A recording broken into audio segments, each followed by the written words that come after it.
கடந்த காலங்களில் கட்சியின் முடிவுகளுக்கு எதிராக செயற்பட்டவர்களுக்கு எதிராக ஒழுக்க நடவடிக்கை எடுக்கப்படும். அது மட்டும் இல்லாமல் அவர்கள் கட்சியிலிருந்து நீக்கப்படுவது தொடர்பாகவும் ஸ்ரீதரன் அவர்களும் இந்த அரியநேந்திரன் அவர்களுக்கு ஆதரவு தெரிவித்திருந்தார். ஆகவே பெற்றிருந்தார். இப்படியான மனநிலையிலே இன்னமும் நீங்கள் இருக்கிறீர்களா? இல்லை என்றால் எனக்கு அறிவியுங்கள் என்று டிசம்பர் 2ஆம் தேதி அளவிலே பொதுச் செயலாளருக்கு திரு ஸ்ரீதரன் வாட்ஸ்அப் மூலமாக ஒரு கடிதத்தை அனுப்பி வைத்திருக்கிறார். திரு சி.வி.கே. சிவஞானம் அவர்களை அந்த பதவி நிலைக்கு நியமிக்குமாறு கட்சியிலிருந்து உடனடியாக நீக்குவதற்கு பொதுச் செயலாளருக்கு அதிகாரம் இருக்கிறது என்பதை கூட்டம் ஏற்றுக்கொண்டிருக்கிறது. வேறு சிலர் வெளிப்படையாக கட்சிக்கும் கட்சி வேட்பாளருக்கும் எதிராக பிரச்சாரம் செய்வதற்கு எதிரான ஒழுக்காற்று நடவடிக்கையும், வேறு ஆட்கள் எங்களுடைய கட்சிக்கு போட்டியாக வேண்டுமென்றே வெவ்வேறு வரைவுகளை செய்து அந்தந்த நாட்களிலே சில குழப்பங்களை ஏற்படுத்தியிருந்தார்கள். அப்படியான குழப்பங்களை அந்தந்த வேலைகளிலே செய்தவர்களோடு அவர்களுடைய வரைவுக்கு நாங்கள் செல்ல வேண்டிய அவசியம் கிடையாது. மக்களுடைய பிரதான கட்சி என்று கூறுகின்ற கட்சியினர் இன்றைய ஒரு நாள் பொழுது தங்களுடைய தலைவர் யார் என்பது தொடர்பில் மாத்திரம்தான் கலந்துரையாடி இருக்கிறார்களாக இருந்தால் தமிழ் மக்களுடைய பல்வேறு விடயங்கள் தொடர்பில் எவ்வளவு காலம் எடுப்பது, அதாவது கட்சியிலிருந்து விலகி சென்றவர்களுக்கு என்ன நடவடிக்கை எடுக்கின்ற என்ற ஒரு கருத்தும் சொல்லப்பட்டிருந்தது. எங்களுடைய கட்சியிலே கதைத்து எங்களுடைய அரசியல் குழு மத்திய குழுவிலே அது பற்றிய தீர்மானங்கள் எடுக்கப்பட்ட பிற்பாடு நாங்கள் கூட்டாக சேர்ந்து செயல்படுதல்.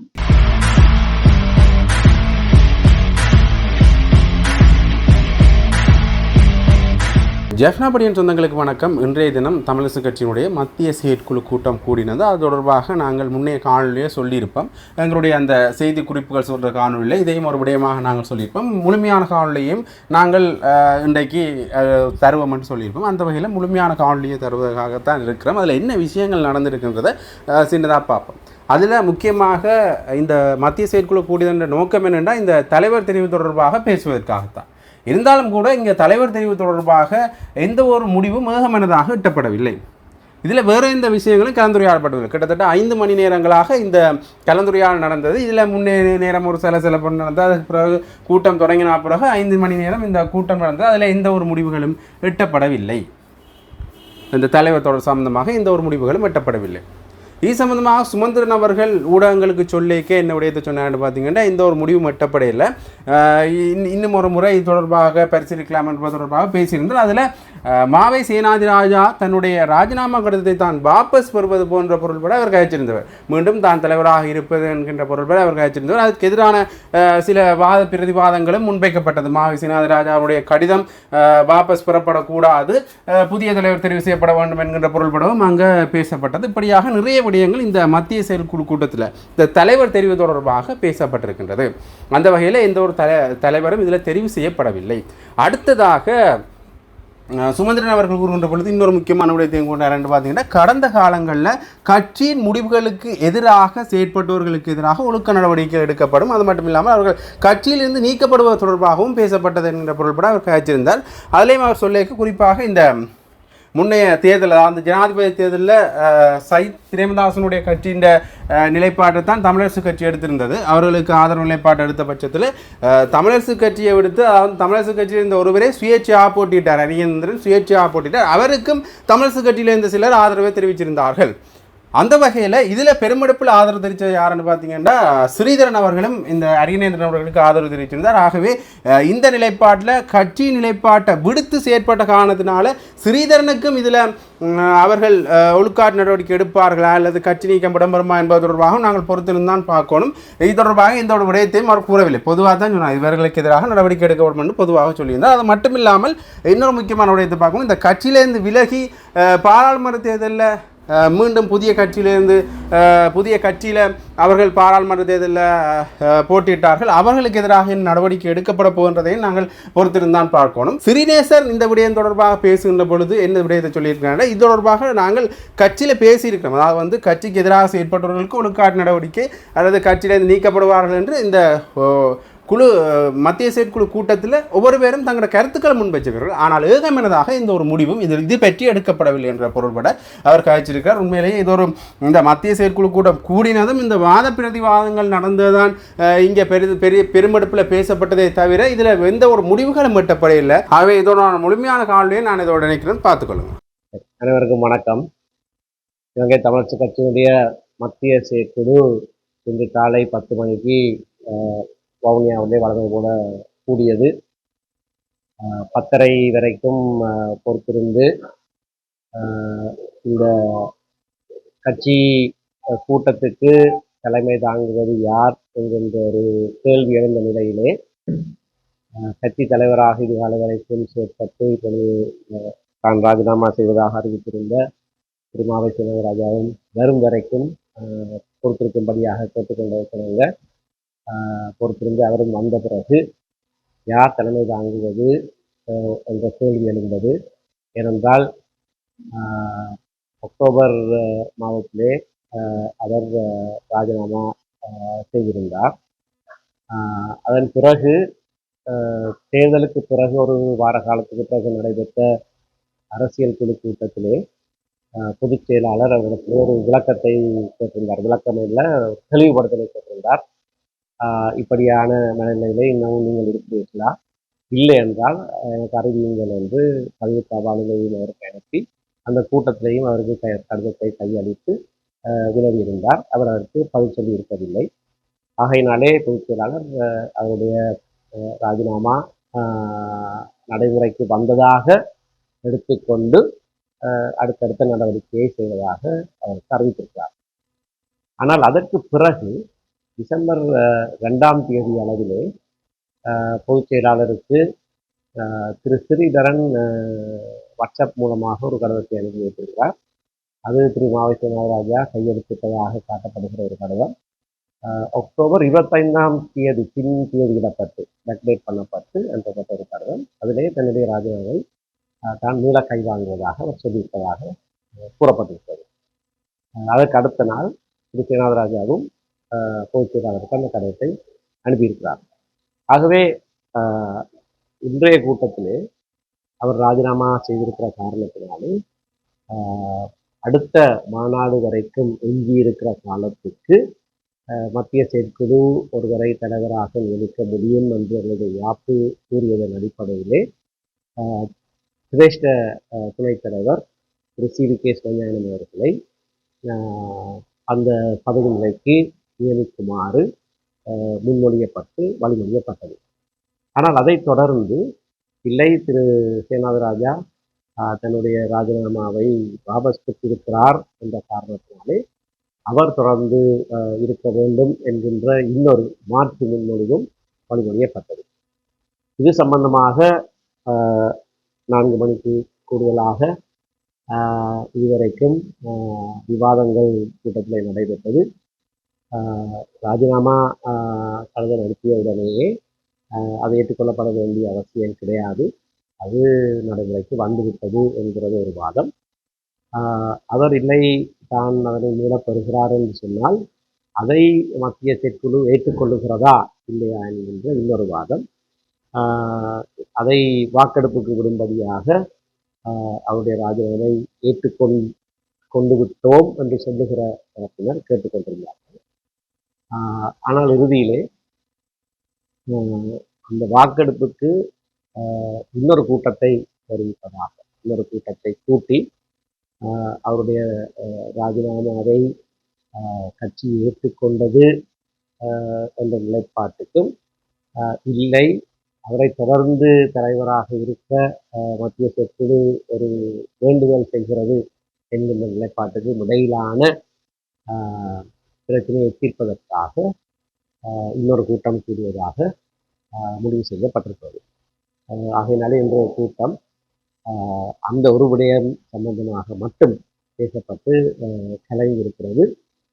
கட்சியினுடைய தலைவர் யார் என்று தெரியாத ஒரு நிலையிலே தான் அடுத்த கூட்டம் வரைக்கும் கட்சி பயணிக்க வேண்டியதாக இருக்கிறது.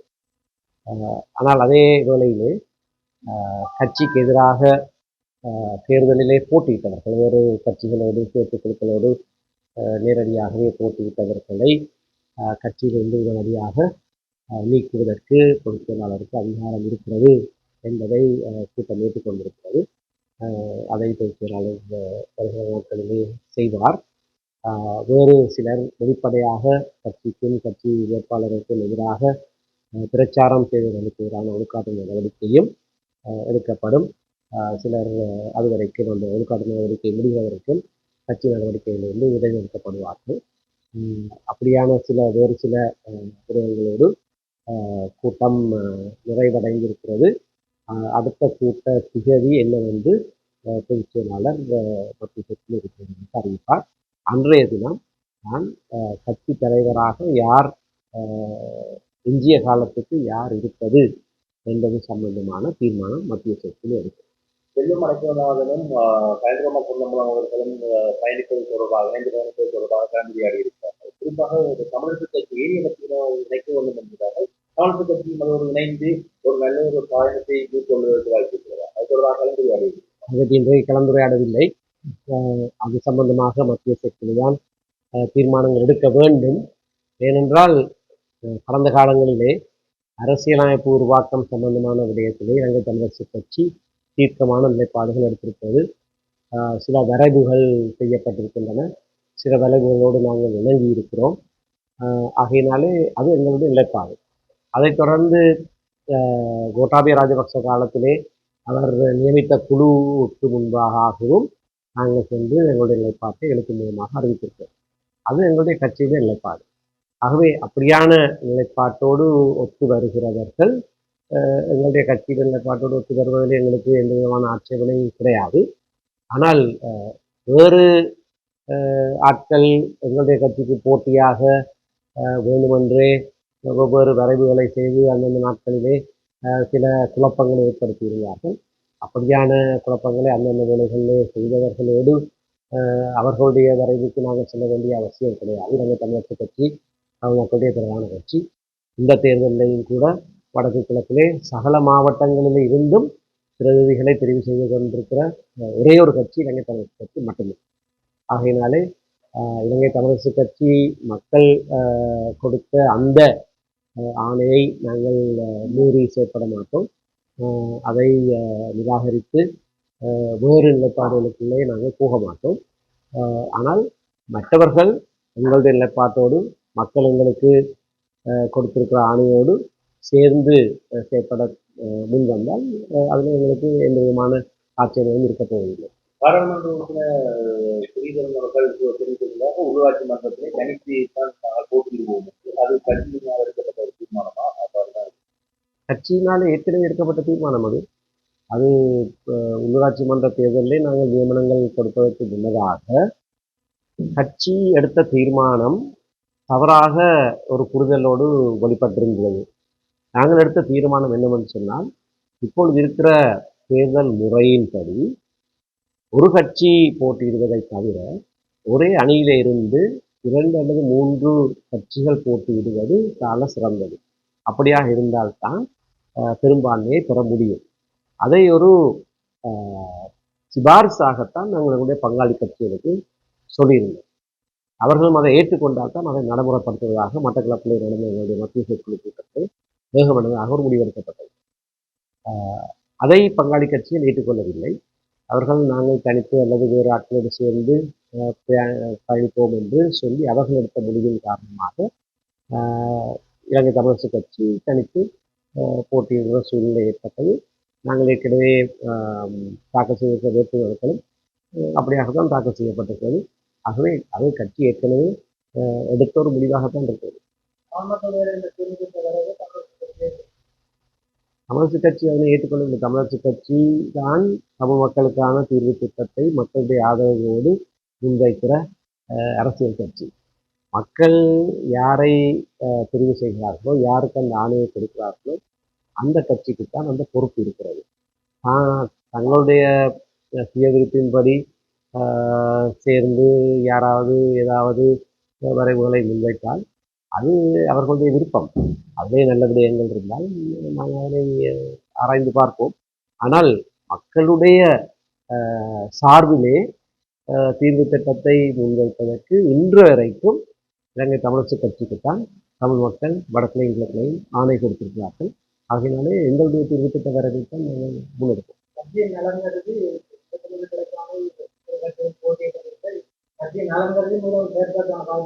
அது கட்சியின் நலன் கருதி நல்லதே.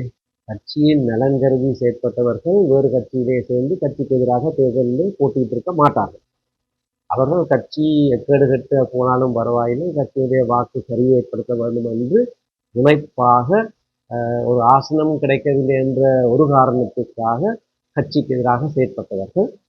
அப்படியானவர்கள் அனைவரும் கட்சியிலிருந்து உடனடியாக நீக்கப்படுவதாக இன்றைக்கு இன்றைய கூட்டத்தில் முக்கியமாக நிகழ்ச்சி நிரல்கள் இடம்பெற்றிருந்தன. இருந்தாலும் ஒரு விடயம் ஆராயப்பட்டது. அந்த விடயத்தின் பிரகாரம் எங்களுடைய தமிழரசு கட்சியின் தலைவரின் பதவி விலகல் கடிதம் தொடர்பாக வாத பிரதிவாதங்கள் இடம்பெற்றன.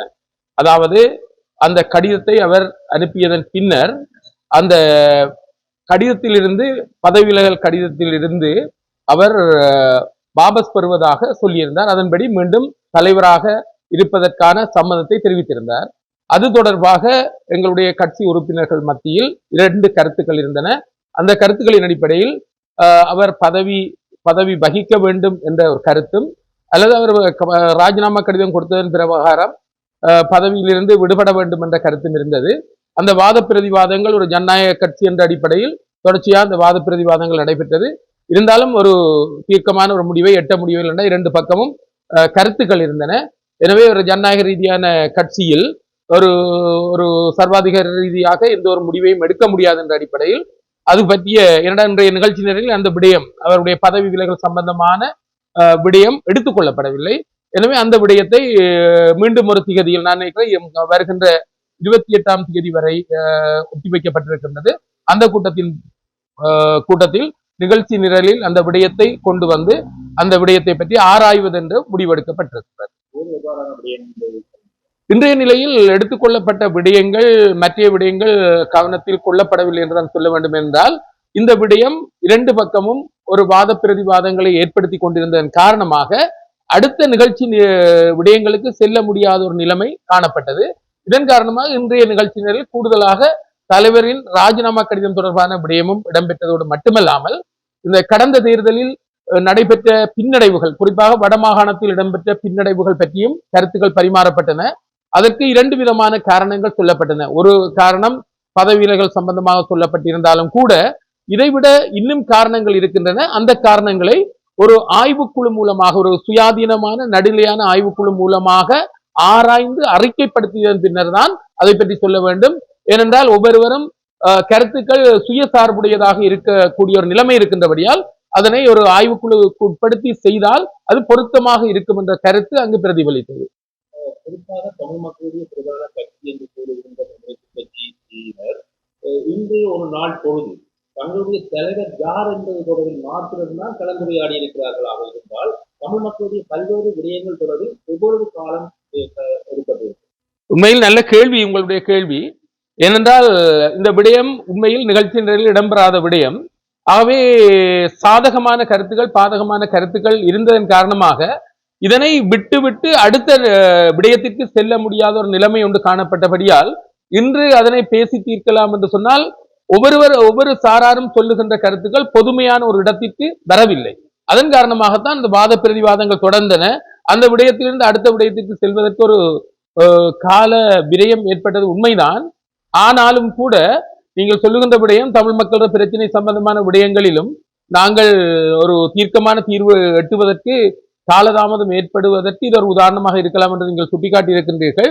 இருந்தாலும் நான் நினைக்கின்றேன் இந்த ஒரு சர்ச்சையை அல்லது இந்த பிரச்சனையை எதிர்வருகின்ற 28ஆம் தேதி நாங்கள் தீர்த்து கொள்ளலாம் என்று நினைக்கின்றோம். ஏனென்றால் தானாக முன்வந்து அவர் ஒரு முடிவை சொல்லவும் வந்தார். அந்த முடிவை சபையில் இருக்கின்ற பலர் ஏற்றுக்கொள்ளவில்லை. ஆகவே இந்த கருத்து மோதல்கள், கருத்து விவாதங்கள் ஒரு நீண்டு கொண்டு சென்றதன் காரணமாக அடுத்தடுத்த கட்டத்திற்கு செல்ல முடியாத ஒரு நிலைமை ஏற்பட்டது. இதனை நாங்கள் எதிர்காலத்தில் சீர் செய்து கொண்டு மக்களின் பிரச்சனைக்கு முக்கியத்துவம் கொடுக்க வேண்டிய தேவை உணரப்பட்டிருக்கின்றது.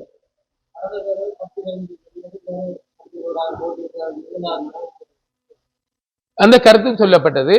அதாவது கட்சியிலிருந்து விலகி சென்றவர்களுக்கு என்ன நடவடிக்கை எடுக்கின்ற என்ற ஒரு கருத்தும் சொல்லப்பட்டிருந்தது. ஆனால் அந்த கருத்தில் சிலரது கருத்துக்கள் என்னென்றால் அவர்களை கட்சி அங்கத்தவர் பட்டியலிருந்து நீக்கிவிட வேண்டும் என்ற ஒரு கருத்து அங்கு பிரஸ்தாபிக்கப்பட்டது. இருந்தாலும் அந்த கருத்து ஏகமனதான கருத்தாக இருக்கவில்லை என்றுதான் நான் குறிப்பிட முடியும். ஏனென்றால் கட்சியில் இருக்கின்றவர்கள் சில அதிருப்திகளின் காரணமாக வெளியேறி சென்றாலும் அந்த அதிருப்திகளுக்கான காரணங்கள் என்ன என்பதையும் ஆராய வேண்டியிருக்கின்றது. ஒரு ஆய்வுக்குழுவை கொண்டு அதனை முறையாக ஆய்வு செய்கின்ற போதுதான் திடீரென்று முக்கியஸ்தர்கள் பலர் வெளியேறி செல்லுகின்ற போது அதனையெல்லாம் நாங்கள் சாதகமாக பரிசீலிப்பதற்கு உடன்பாடு கொள்ள முடியாது. ஏனென்றால் அந்த வெளியேற்றத்துக்கான காரணம் என்ன என்பதையும் பற்றி நாங்கள் அவர்கள் பக்கமாக சிந்திக்க வேண்டிய தேவை இருக்கின்றது. எனவே சிலரது கருத்துக்கள் அவர்களை நீக்கிவிடலாம் என்ற கருத்துக்கு அமைவாக இருந்தது. இருந்தாலும் அது ஏகமனதாக கருத்தாக இருக்கவில்லை.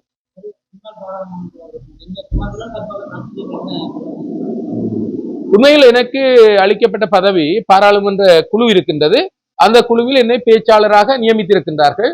ஆகவே எனக்கு அளிக்கப்பட்டது என்னவென்றால் எங்களுடைய பாராளுமன்ற கருத்தியல் அல்லது அங்கு நடைபெறுகின்ற விவகாரங்கள் தொடர்பாக அந்த அறிக்கைகளை சொல்ல வேண்டும் என்ற கருத்து கூறப்பட்டது. இருந்தாலும் அதே விடயத்தை தான் வெளியிலும் நான் கையாள வேண்டி இருக்கின்றபடியால் எனக்கு நியமிக்கப்பட்ட பணி, அதாவது பேச்சாளராக இந்த கருத்துக்களை அவ்வப்போது விளக்கம் அளிக்க வேண்டும் என்று சொல்லப்பட்டது.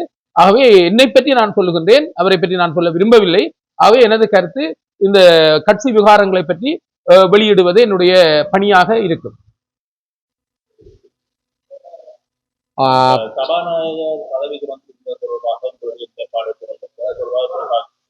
சபாநாயகராக இருப்பவருக்கு கட்டாயம் கலாநிதி பட்டமோ அல்லது அவருக்கு ஏதாவது பட்டங்கள் இருக்க வேண்டும் என்ற ஜாப்பு விதிமுறைகள் எதுவும் இலங்கையில இல்லை. ஆனாலும் அவர் தன்னுடைய பெயருக்கு முன்னாலேயோ பின்னாலேயோ அவர் ஒரு கலாநிதி என்ற பெயரை பாவித்திருக்கிறார். பாவித்தது இல்லை என்று ஒரு தரப்பு அந்த அடையாளங்களை சொல்வதன் காரணமாக அவர் ஜனநாயக முறைப்படி பெருந்தன்மையோடு தன்னுடைய கட்சியையும் மக்களையும் தன்னுடைய அந்த நல்ல மனநிலையையும் வெளிப்படுத்தும் வகையிலே அவர் பதவியை ராஜினாமா செய்திருக்கிறார். அது ஒரு நல்ல வரலாற்றிலே ஒரு பெரிய ஒரு முன்னுதாரணம். தட்டி தவறி அது ஆராய்ந்து ஒரு முடிவுக்கு வரும் வரைக்கும் தற்செயலாக அது உண்மையாக இருக்கலாம், அவர் பெற்ற பட்டம் உண்மையாக இருந்தாலும் அந்த பட்டம் உறுதிப்படுத்தப்படும் வரைக்கும் அவர் தான் விலகி இருக்கிறேன் என்று சொல்வது மிகப்பெரிய ஜனநாயகம். அந்த ஜனநாயக வழிமுறையை இன்றைய சபாநாயகராக இருந்த ரன்வலே அவர்கள் மேற்கொண்டதை நாங்கள் மிக வரவேற்கிறோம், நல்ல வகையில் அதை வரவேற்கிறோம்.